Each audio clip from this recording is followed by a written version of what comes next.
भारत पाकिस्तान 1971 की एक ऐसी वार जिसके अंत में एक नए देश का जन्म होता है, बांग्लादेश। लेकिन क्या कारण था, आखिर क्यों हुई ये वार और क्यों बांग्लादेश आज़ादी चाहता था पाकिस्तान से, और इंडिया का क्या रोल आता है इस पूरी कहानी में। आइए समझने की कोशिश करते हैं आज के इस वीडियो में। ब्रिटिश के पहले कॉलोनियल टाइम से पहले जो इंडियन सब कॉन्टिनेंट था, यानी आज के दिन का इंडिया, पाकिस्तान, बांग्लादेश, नेपाल, बर्मा और श्रीलंका, इस पूरे एरिया में हज़ारों छोटे बड़े ऑटोनॉमस किंगडम हुआ करते थे। राजा महाराजाओं का रूल हुआ करता था, जिनकी अपनी लैंग्वेज होती थी, ट्रेडिशन होता था, अपना कल्चर होता था। जो बंगाल का एरिया होता था, स्पेसिफिकली अगर सिर्फ बंगाल वाले एरिया की बात करें, यानी आज के दिन का बांग्लादेश प्लस वेस्ट बंगाल और इसके आसपास का कुछ एरिया, इस एरिया को करीब 13 सेंचुरी से मोस्टली मुस्लिम राजाओं द्वारा रूल किया गया।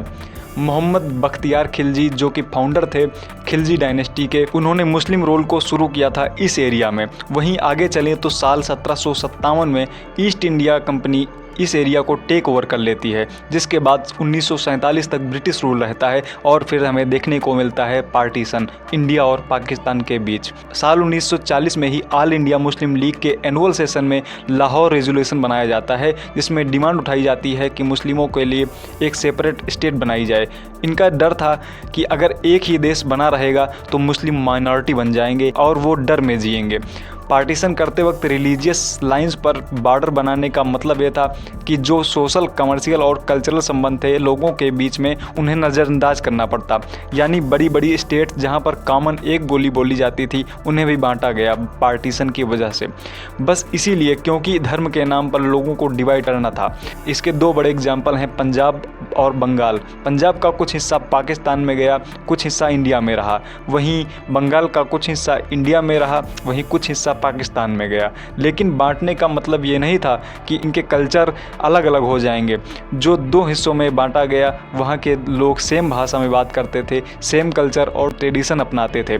बंगाल में जो मुस्लिम पाकिस्तान के फेवर में थे, वो उम्मीद करते थे कि उन्हें एक नया मुस्लिम देश बनने में उन्हें एक बेहतर स्टैंडर्ड ऑफ लिविंग मिलेगा, उनकी फाइनेंशियल और सोशल कंडीशन इम्प्रूव होगी। उनमें से कई ऐसे भी लोग थे जो इंफीरियर फील करते थे, हिंदू लैंडलॉर्ड्स के लिए काम करते थे और जो पाकिस्तान की सरकार की तरफ देख रहे थे अपने फंडामेंटल राइट्स पाने के लिए। ऑब्वियसली जब बंटवारा किया गया, पार्टीशन हुआ, तो बहुत सारे परिवार, बहुत से लोग डिस्प्लेस भी हो गए।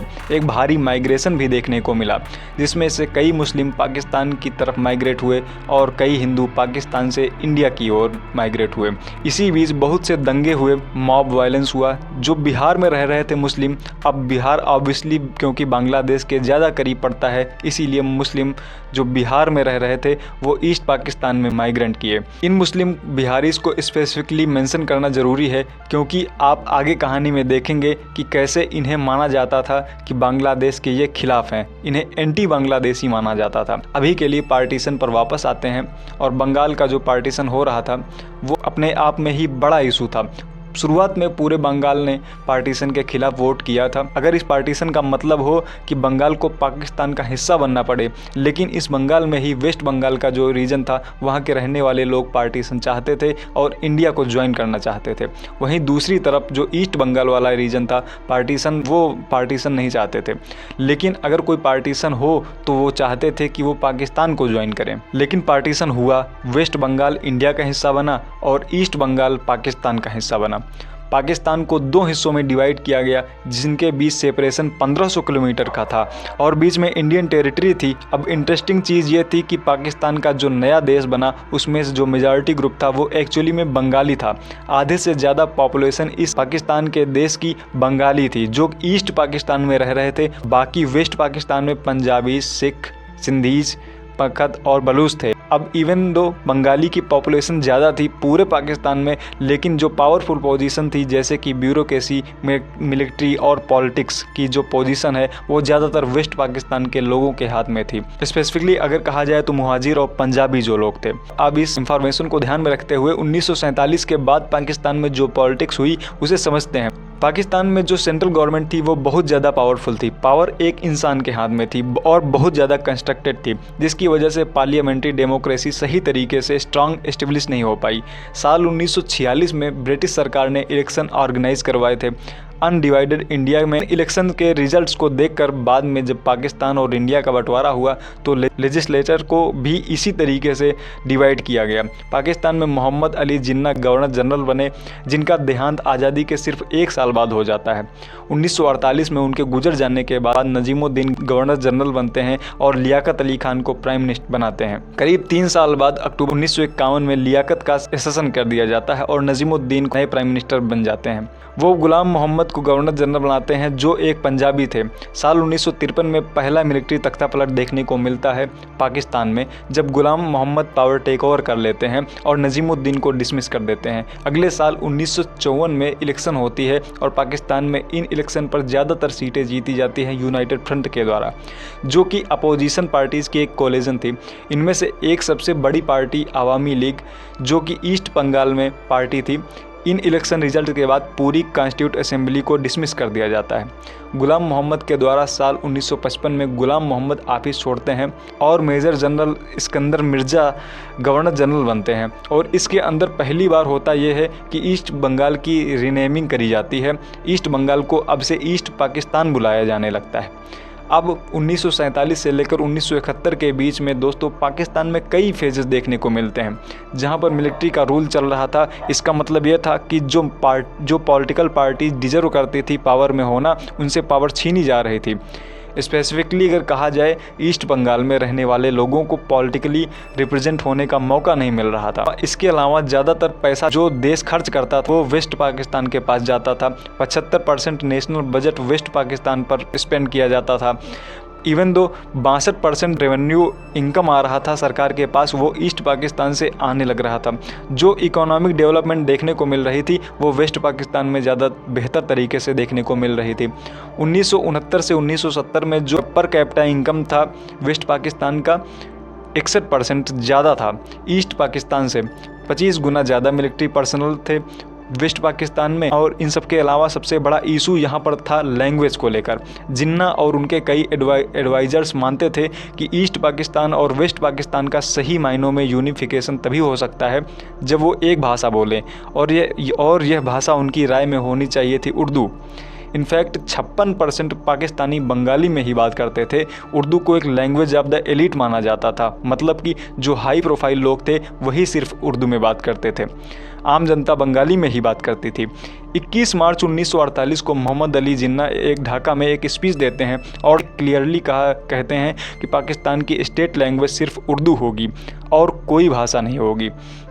इसी भाषा के चक्कर में स्टूडेंट्स का एक बड़ा ग्रुप पॉलिटिकल एक्टिविस्ट इकट्ठे होते हैं और प्रोविंशियल असेंबली के सामने प्रोटेस्ट करना शुरू कर देते हैं।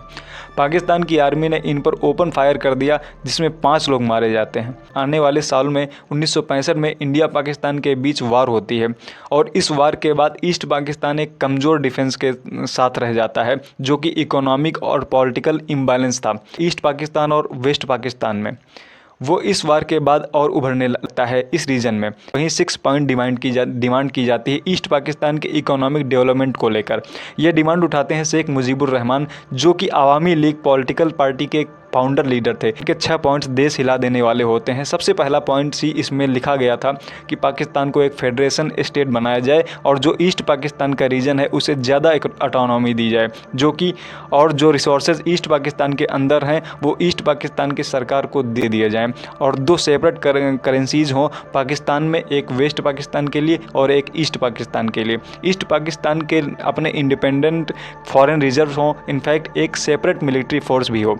मतलब कि ये मांगी कुछ ऐसी थी कि मानो कि ईस्ट पाकिस्तान को अपना एक अलग देश ही बना दिया जाए। यह सुनकर ऑब्वियसली वेस्ट पाकिस्तान की सरकार बिल्कुल भी खुश नहीं होती। सारी डिमांड्स को रिजेक्ट कर दिया जाता है और इनफैक्ट वेस्ट पाकिस्तान की सरकार कहती है कि इस तरीके की डिमांड उठाने का मतलब है कि देश के खिलाफ जाना। यह देश को बांटने की बात करने जैसा हुआ। इसी के चलते 19 जून 1968 को उस वक्त पाकिस्तान में अयूब खान की सरकार थी, वह शेख मुजीबुर रहमान को अरेस्ट कर लेती है। साथ में 34 और बंगाली सिविल और मिलिट्री ऑफिसर्स को भी अरेस्ट किया जाता है पाकिस्तान के खिलाफ कॉन्स्पिरेसी रचने के जुर्म में। वहीं अब इस पॉइंट ऑफ टाइम तक शेख मुजीबुर रहमान बड़े पॉपुलर पॉलिटिकल लीडर बन चुके थे, बंगाली लोगों की आवाज़ बन गए थे। वो इस पाकिस्तान में रहने वाली बंगाली लोगों को जो भी अत्याचार, डिस्क्रिमिनेशन और सहनी पड़ रही थी, वो आवामी लीग और शेख मुजीबुर रहमान में ही अपनी उम्मीद ढूंढ रहे थे। तो उनके अरेस्ट होने के बाद लोग सड़कों पर उतर आते हैं और भारी प्रोटेस्ट देखने को मिलता है। इन्हीं प्रोटेस्ट के बीच शेख मुजीबुर के साथ ही सार्जेंट रहे जहार उल्लाह हाक, जब वो जेल में बंद थे, उन्हें एक प्रिजन गार्ड द्वारा मार दिया जाता है। यह सुनकर लोगों में और ज़्यादा गुस्सा पनपता है और मानो लोग क्रांति करने को तैयार हो गए थे। जनरल अयूब खान इस सिचुएशन को मद्देनज़र रखते हुए 23 फरवरी 1969 को शेख मुजीबुर रहमान को जेल से रिहा कर देते हैं और जो अगरतला केस उन पर लगाया गया था वो भी उसे विड्रॉ कर लेते हैं। लेकिन इस पॉइंट तक लेबर स्ट्राइक्स इस हद तक बढ़ चुकी होती है कि अयूब खान को खुद रिजाइन करना पड़ता है। 1969 में दोबारा इलेक्शन होते हैं और 1970 में इलेक्शंस के रिजल्ट्स बहुत ही चौंका देने वाले होते हैं। ईस्ट पाकिस्तान की पॉलिटिकल पार्टी आवामी लीग इन इलेक्शंस को जीत जाती है। 313 में से 167 सीट्स इनके पास आती हैं। लेकिन हैरानी की बात यह थी कि ईस्ट पाकिस्तान में ऑलमोस्ट हर सीट जीत ली, लेकिन वेस्ट पाकिस्तान में एक भी सीट नहीं जीती। वेस्ट पाकिस्तान में पाकिस्तान पीपल्स पार्टी PPP ने 88 सीटें जीती और इस PPP पार्टी ने ईस्ट पाकिस्तान में एक भी सीट नहीं जीती। ये शॉकिंग रिजल्ट दिखाते हैं कि जो दो हिस्से थे पाकिस्तान के, उनके बीच में दरार कितनी ज़्यादा बढ़ चुकी थी। अब ईस्ट पाकिस्तान में लोगों की पॉपुलेशन ज़्यादा थी तो सीटें भी ज़्यादा आती, लेकिन इसीलिए आवामी लीग को यहाँ पर विजेता मान लिया जाता है। लेकिन एक ऐसी पॉलिटिकल पार्टी पाकिस्तान में सरकार बनाएगी जिसने एक भी सीट वेस्ट पाकिस्तान में नहीं जीती, जो वेस्ट पाकिस्तान के पॉलिटिकल लीडर्स हैं उनके इंटरेस्ट से बिल्कुल भी मैच नहीं होता। इन इलेक्शंस के रिज़ल्ट को देखकर जो PPP के लीडर थे उस वक्त जुल्फ़िकार अली भुट्टो, वो आर्मी ऑफिसर्स और जनरल याहिया खान के साथ मिलते हैं और डिस्कस करते हैं कि कैसे नेशनल असेंबली को कैंसिल कर देना चाहिए, मतलब इन इलेक्शंस के रिज़ल्ट को खारिज कर दो। और जनरल याहिया खान एग्जैक्टली यही करते हैं। 1 मार्च 1971 को कैंसिलेशन की अनाउंसमेंट कर दी जाती है। ये सुनकर ईस्ट पाकिस्तान में हल्ला मच जाता है और वहाँ के लोग कहते हैं कि ये क्या मजाक चलने लग गया है, कि यहाँ पर कोई डेमोक्रेसी ही नहीं है। हमने वोट दिया, हमारी मर्जी की पार्टी जीती और क्योंकि तुम्हें पसंद नहीं आ रहा है तो तुम इलेक्शन को कैंसिल कर दोगे। इन्हीं सब के बीच लोग सड़क पर फिर से उतर आते हैं और भारी प्रोटेस्ट करने लग जाते हैं और इस बार आज़ादी के नारे लगाए जाते हैं। वो कहते हैं कि अगर तुम्हें हमारे लीडर्स को इलेक्ट करने में इंटरेस्ट ही नहीं है तो हमें बाहर निकालो, हमें आज़ादी दो, हम अपना अलग से देश बनाएंगे।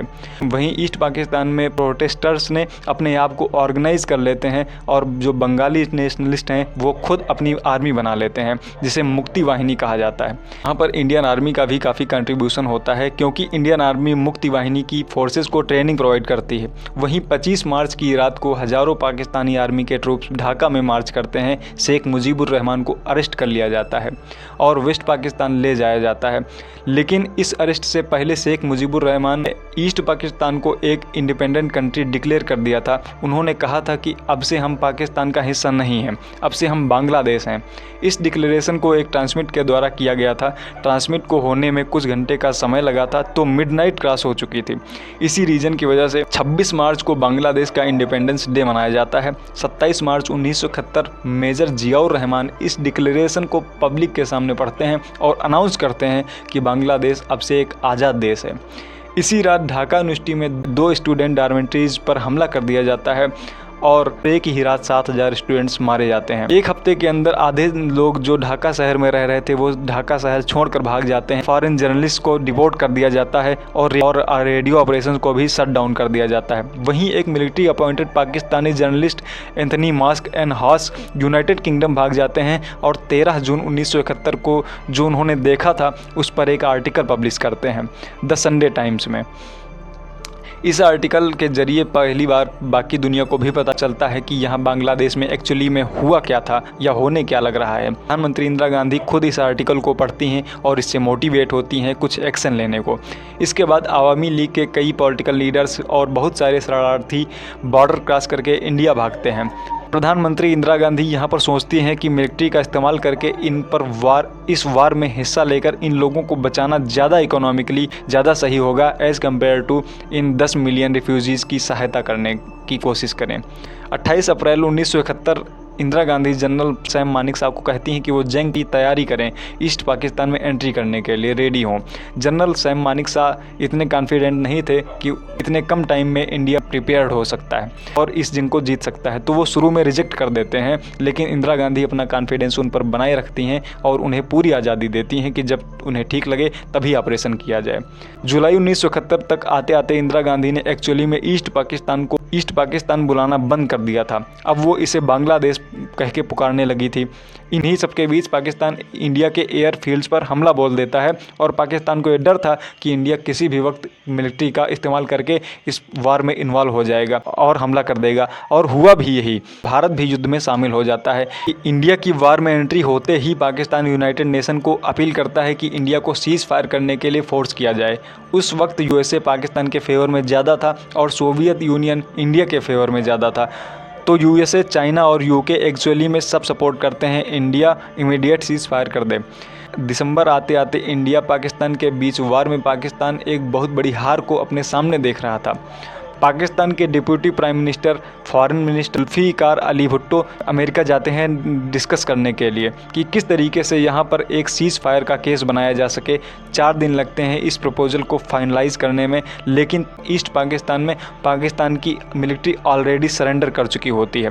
यह वार ख़त्म हो जाती है। जुल्फिकार अली भुट्टो फ्रस्ट्रेशन में आकर यूनाइटेड नेशंस में अपनी स्पीच रोक कर काउंसिल छोड़कर चले जाते हैं। 16 दिसंबर 1971 में इंडियन आर्मी ने ढाका शहर को चारों तरफ घेर लिया और 30 मिनट दे दिए जाते हैं सरेंडर करने के लिए पाकिस्तानी मिलिट्री को। लेफ्टिनेंट जनरल आमिर अब्दुल्ला खान नियाजी बिना किसी रेजिस्टेंस के सरेंडर कर देते हैं। ईस्ट पाकिस्तान में बैठी सरकार इमीडिएट कोलैप्स कर जाती है और इसी दिन 16 दिसंबर 1971 हिस्टोरिक इंस्ट्रूमेंट ऑफ सरेंडर किया जाता है। 93,000 से ज़्यादा पाकिस्तानी ट्रुप सरेंडर करते हैं इंडियन फोर्सेस और बांग्लादेश लिबरेशन फोर्सेस के सामने। यह दुनिया का लार्जेस्ट सरेंडर था वर्ल्ड वार 2 के बाद से।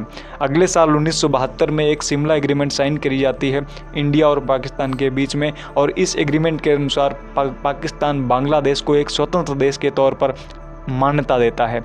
लेकिन पाकिस्तान को यह सब करने के बदले में क्या मिलता?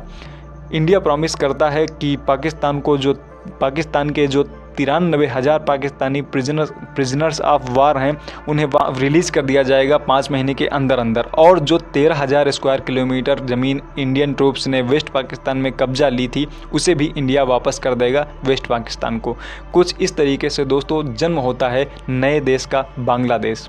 1972 में पाकिस्तान के द्वारा रिकॉग्नाइज़ किए जाने के बाद 1974 में यूनाइटेड नेशंस ने भी बांग्लादेश को as an independent country recognize कर लेता है। वहीं दूसरी तरफ पाकिस्तान में याहिया खान की डिक्टेटरशिप भी कोलैप्स कर जाती है और भुट्टो को 20 दिसंबर 1971 को नया प्रेसिडेंट चुन लिया जाता है और शिमला एग्रीमेंट के अनुसार शेख मुजीबुर रहमान को भी जेल से रिलीज़ कर दिया जाता है और वो ढाका लौटते हैं किसी एक हीरो की तरह। मुझे उम्मीद है कि आपको ये वीडियो और ये सारी जानकारी अच्छी लगी होगी। अगर अच्छी लगी है और आप चैनल पर नए आए हैं तो चैनल को सब्सक्राइब ज़रूर करिएगा, क्योंकि ऐसी ही जानकारी हम आप तक लाते रहते हैं और इस जानकारी को कलेक्ट करने में और इस पर रिसर्च करने में काफ़ी मेहनत लगती है और चैनल अभी छोटा है तो आपके सपोर्ट की भी ज़रूरत है। अगर आपने अभी तक पीओके वाली वीडियो, पीओके कैसे खाली होगा, उसमें कुछ मैंने टिप्स पढ़ी थी जो जयशंकर जी ने अभी हाल ही में बयान भी दिया था, उस पर मैंने एक वीडियो बनाई है। तो आप अगर अभी तक नहीं देखे हैं तो आपके सामने जो स्क्रीन पर एक वीडियो दिख रही है, ये आप वीडियो देख सकते हैं। तो मिलते हैं अगली वीडियो में।